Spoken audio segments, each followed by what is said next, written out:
Así que bueno, habíamos quedado el lunes pasado viendo un poco todas las disciplinas que nos van a ayudar también a reconocer y a valorar qué es o qué no es patrimonio. La última que habíamos estado hablando, así que ya se acababa la clase, era la historia. Obviamente, cuando pensamos en patrimonio en general, pensamos en el pasado y tenemos que ver cómo identificamos un bien que tenga valor patrimonial desde múltiples aspectos. Ah, la arqueología, habíamos visto la antropología, podemos pensar en la sociología, en cantidades de... Pero una disciplina fundamental es la historia. Es estudio de los hechos del pasado que nos permite ubicar cronológicamente e interpretar etapas anteriores de nuestra sociedad o del grupo más amplio hasta llegar a la humanidad con sus periodizaciones, sus fuentes, sus registros, etcétera, etcétera, nos ayudan fundamentalmente a ubicar en tiempo y espacio bienes que después nosotros como sociedad podemos valorar como patrimonio. El recorrido es fácil, es más fácil. Eh, es tratar de ver un poco en ese sentido explicitar, acá hay gente que, bueno, es de historia, así que no lo va a necesitar demasiado y le resultará muy elemental. Eh, la diferencia entre historia e historiografía, que es el qué y el cómo, si hay alguna objeción a esta síntesis apretadísima, nos la dicen y la comentamos. Pero lo que nos interesa también es el tema eh, del proceso histórico, porque la visión de nuestra cátedra es muy contraria, aunque en principio lo que se reconoció como patrimonio tenía que ver con una historiografía anterior, en Argentina la que se llama la liberal, iniciada por Mitre, que siempre ponía el acento en los personajes notables y en los acontecimientos puntuales, cuando en realidad cualquier análisis, o por lo menos el que nosotros favorecemos, o la comprensión de una historia de una manera más amplia que simplemente recordar fechas y acontecimientos, es ir viendo los procesos históricos, que son los que van sedimentándose en bienes que se van transmitiendo unos a otros y que nosotros le podemos o no otorgar un valor patrimonial. No hay ningún hecho histórico que no tenga un antecedente y una consecuencia. Esto es elemental. La creación del virreinato del Río de la Plata vino por ciertas causas geoestratégicas, económicas, que la corona española, sobre todo Carlos III, quiso blindar de alguna manera sus fronteras. Es una época de grandes fundaciones, últimas grandes fundaciones de ciudades españolas en su imperio, fuera incluso dentro de España, porque en Andalucía se crearon varias. Eh, fue la época de Carlos III porque, digamos, se notaba que era un imperio en retroceso y quería por lo menos asegurar las fronteras. Desde Los Ángeles a Concepción del Uruguay o Carmen de Patagones son fundaciones de esa época. Esto hace que, digamos, podamos remontarnos hasta los albores de la humanidad o podamos encontrar periodos eh, donde ahí sí podemos decir, bueno, este periodo más o menos se inicia en esta época, aunque siempre hay discusiones, que son la caída del Imperio Romano se supone que marca el fin de la antigüedad, pero hay otras visiones, porque no es que un hecho produce que de golpe y porrazo antes éramos todos antiguos y ahora somos todos medievales.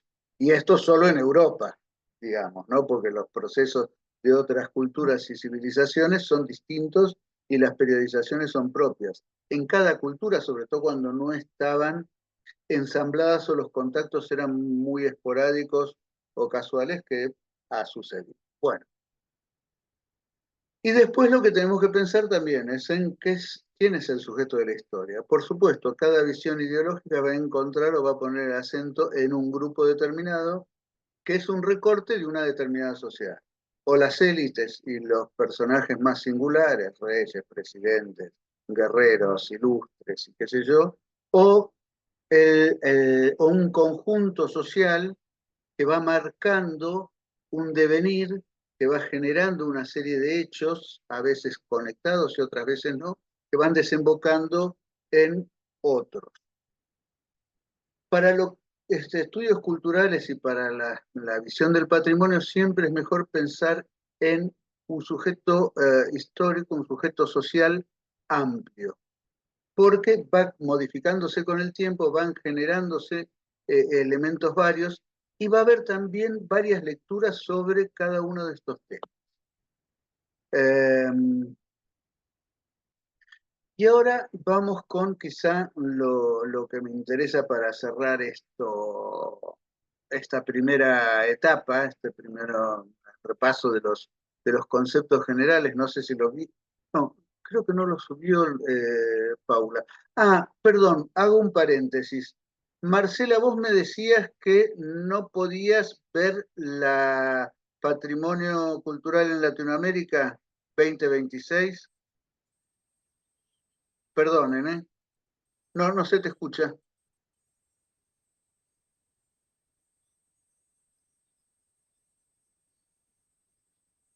No, no te debe andar el micrófono, porque no estás muteada, pero no se escucha.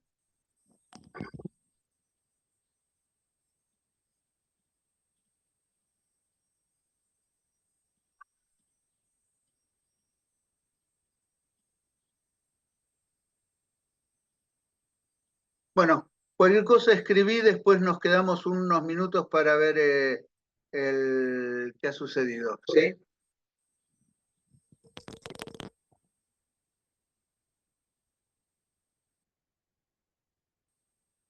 No, es que, a ver, este año, no sé por qué, abrieron patrimonio artesanal en siglo XVIII y XIX y patrimonio cultural, como coincidiendo en los últimos años, desde que se abrió Patrimonio Cultural, la licenciatura, habrían una sola que figuraban las dos materias. Nosotros metíamos en Patrimonio Cultural en Latinoamérica también los teóricos, que ahora nos falta subirlos, porque como estaban las dos materias, Paula entendió que se abría en Patrimonio Artesanal y yo lo que subí lo subí a Patrimonio Cultural en Latinoamérica. Así que bueno, en estos días ya nos ponemos todo ok. O sea que entra a Patrimonio Cultural en Latinoamérica 2026, ¿sí? Y de ahí después vamos a ordenar un poquito lo que quedó en la otra para... Voy a pedir que la cierren, porque es complicada la cosa. Así que bueno,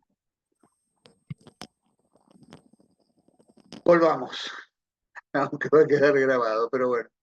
Ah, siempre se ha pensado, y lo vamos a ir viendo, que sobre todo porque la idea del patrimonio empezó.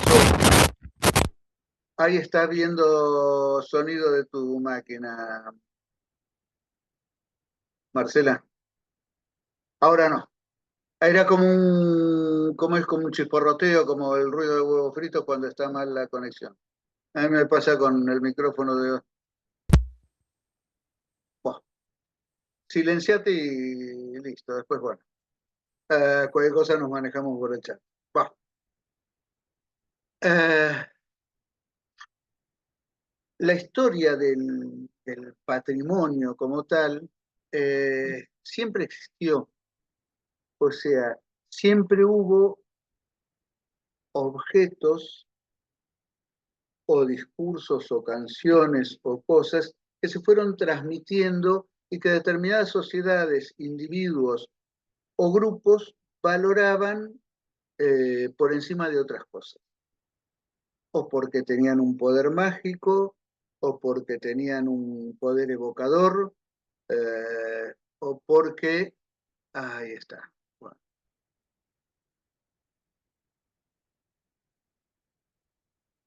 ahí está Catalano entrando. Bueno, que era el que me preocupaba. O porque, ¿cómo es que se llama? Había pertenecido a un héroe, a un antepasado glorioso, lo que fuere, y esto había pasado de generación en generación, había sido conservado, aunque no se le daba el nombre de patrimonio, ni de bien patrimonial, ni nada por el. La actual concepción de patrimonio, y lo que vamos a ver que Laura Jane Smith habla de discurso patrimonial autorizado, comienza en el siglo XVIII, como tantas otras cosas en Europa, básicamente con el descubrimiento de Pompeya y Herculano. Esto dio un interés enorme, y ahí empiezan la arqueología, empiezan una cantidad de cosas, sobre todo la arqueología, estudios sistemáticos de historia del arte, empieza a valorarse el arte como una disciplina distinta, se separa arte de artesanía, empiezan, bueno, tanto las academias, la ilustración teoriza sobre el arte, que de alguna manera viene, lo dicen Kant, lo dicen Gottlieb, varias personas, varios estudiosos, como que el arte pasa a ocupar un lugar similar al que había tenido la religión, lo sagrado, hasta ese momento. Voy a subir un documento que no es largo de Octavio Paz, que dábamos en patrimonio artesanal y en artesanías tradicionales, lo vamos a ver también los que sigan, los que vengan de culturas tradicionales el cuatrimestre próximo, donde se hace la distinción en la producción de lo sagrado y el arte a partir del siglo XVIII en Europa, lo profano y los objetos de uso común, las artes menores o las artesanías, ¿no? Porque antes esa división no existía. Cuando se empieza a teorizar y este cambio de paradigmas que trae la ilustración en Europa y que después se transmiten con mayor o menor efectividad a otras culturas y sociedades, se empieza a ver que el pasado había quedado en, había dejado o que del pasado venían testimonios materiales importantes, eh, las murallas de Roma, cosas que hasta ahora, por ejemplo, todas las ruinas romanas, hasta el barroco, y los edificios que se sostenían como el Panteón de Roma, eran canteras de materiales para otras obras, no tenían el más mínimo valor histórico o patrimonial para los papas que hacen, por ejemplo, el baldaquino de San Pedro se hace con el bronce de las tejas del Panteón, o Pantheon, como dicen los italianos. Eh, Edificios casi completos, en estado ruinoso, pero muy enteros, desaparecieron para proveer de mármoles y bronces y otros elementos a palacios del Renacimiento hasta el Barroco. Y así, con el descubrimiento, fue tan potente el descubrimiento de Pompeya y el de Herculano, que fueron casi simultáneos, pocos años de diferencia, empieza a verse una ciudad completa, habían sido excavadas en alguna oportunidad por buscadores de tesoros porque se sabía la ubicación aproximada, pero empieza a verse que en esas piedras hay un mensaje intrínseco, comprensible para toda la sociedad, y que era un poco la primacía de Europa o de la cultura europea sobre el resto del mundo. Ya venían teorizando sobre cosas por el estilo, pero al ver y al empezar a valorar de otra manera las termas romanas que quedaban en pie o las ruinas de esas termas, eh, en el siglo XVIII se empieza a tener acceso a ciertas ruinas griegas que eran vedadas porque estaban en el Imperio Otomano, y cuando recién se empieza a normalizar la relación del Imperio Otomano con el resto de los países europeos y demás, empiezan bueno, el famoso destino de los mármoles del Partenón en el British Museum y todo ese tipo de cuestiones. Ahí llegó Paula. Bienvenida, Paula. Y todas estas cuestiones les hacen ver a los europeos que esos testimonios eran en sí mismos un mensaje. Eh, entonces, la idea es que el patrimonio está indisolublemente ligado a esos testimonios materiales y que esos testimonios materiales son un mensaje. Pero después aparecen otros soportes y como decía Pablo Bonaparte, del que tomé ahí esas frases, eh, estos objetos de alguna manera pasan a ser un reflejo de nuestra propia identidad, en el cual nos reconocemos y valoramos como propios y como parte de una caja de herramientas que venimos heredando. No todos esos edificios nos van a servir, no todos esos cuadros lo vamos a valorar, no todo se va a poder conservar, pero vamos a tener una dinámica de valoración respecto de los objetos, pero el patrimonio no son en sí mismos esos objetos, son más bien la mirada que los distintos grupos sociales tienen sobre eso, sobre esos objetos. Aparece después, aunque estaba implícito, la valoración de otros bienes que no tienen la misma materialidad. Por ejemplo, para los españoles, más vale para los castellanos y después lo quieren imponer a todos los españoles. El Cantar del Miocid, una poesía que fue surgiendo como tantas otras relatos a mitad de camino entre crónicas y exaltación de un héroe para favorecer el aglutinamiento en una determinada sociedad, la canción de Rolando en Francia, o un poco posterior, la Divina Comedia de Dante, y así.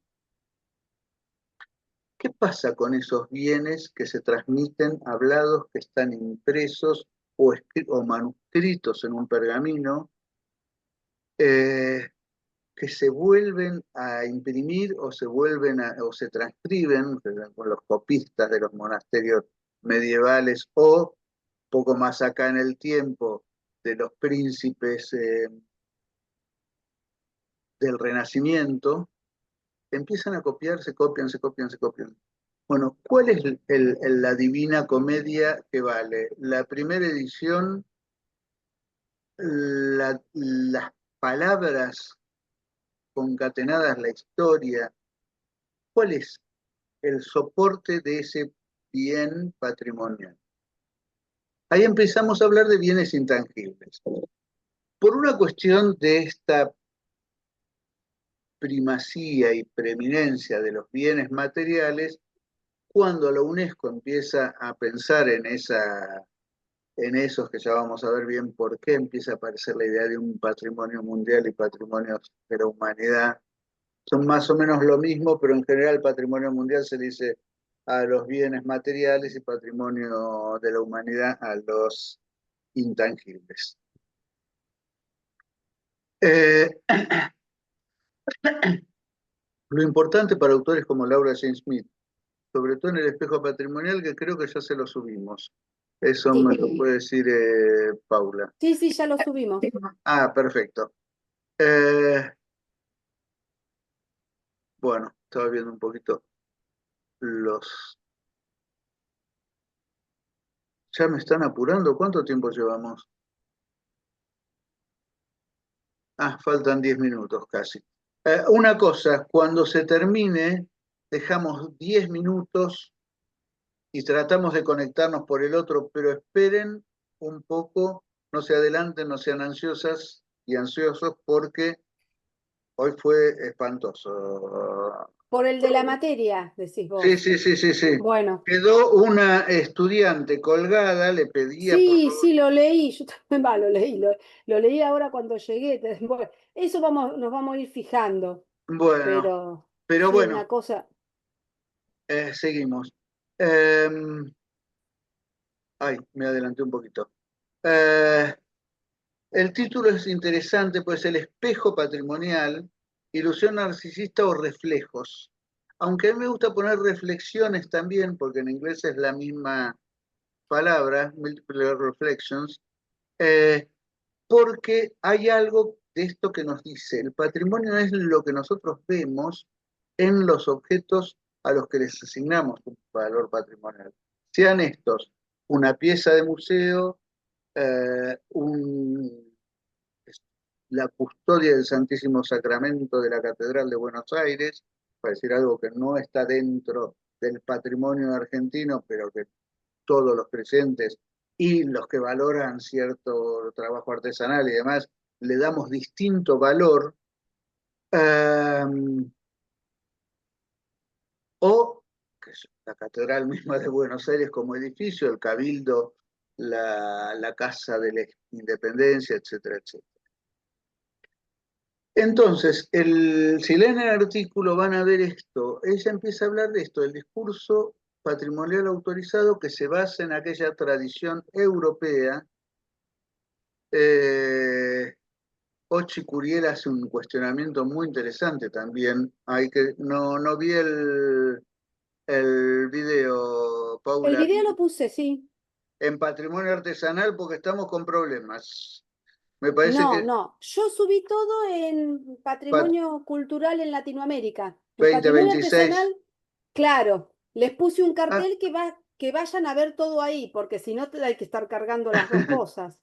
bueno, Ahora lo así, hablamos bien eso, a ver quiénes dale. pueden entrar y quiénes no, y vemos Sí. cómo lo solucionamos. Sí, porque por ahí hay que pedir en la mesa que borren una de las dos, Sí, ahora igual porque, lo voy a revisar mientras vos seguís hablando. bueno, eh, decíamos, este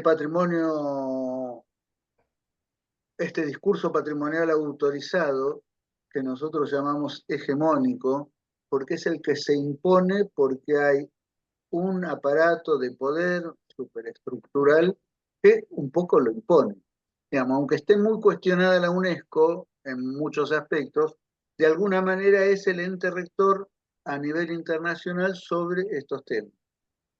Así es que muchos años después aparece la Carta sobre el Patrimonio Cultural Inmaterial y es toda una complicación epistemológica, discursiva, sostener esa diferenciación porque te tenés que atar a qué tipo de objetos es y los llamados bienes inmateriales es más difícil de ver cuál es ese soporte. Volvemos a algo que dijimos el otro día.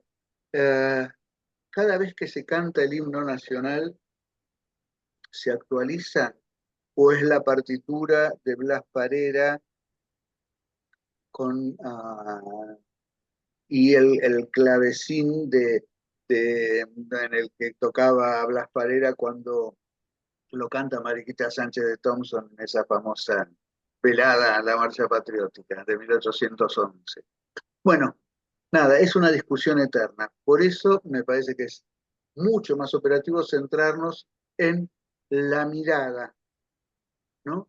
Porque vamos a ver muchos ejemplos de cosas que no tienen un soporte fijo, que van cambiando, pero siguen siendo siempre lo mismo, a diferencia de un edificio. Les doy un ejemplo. Quizás lo sepan, quizás no. La Casa Histórica de la Independencia, salvo la Sala de la Jura, es una reconstrucción.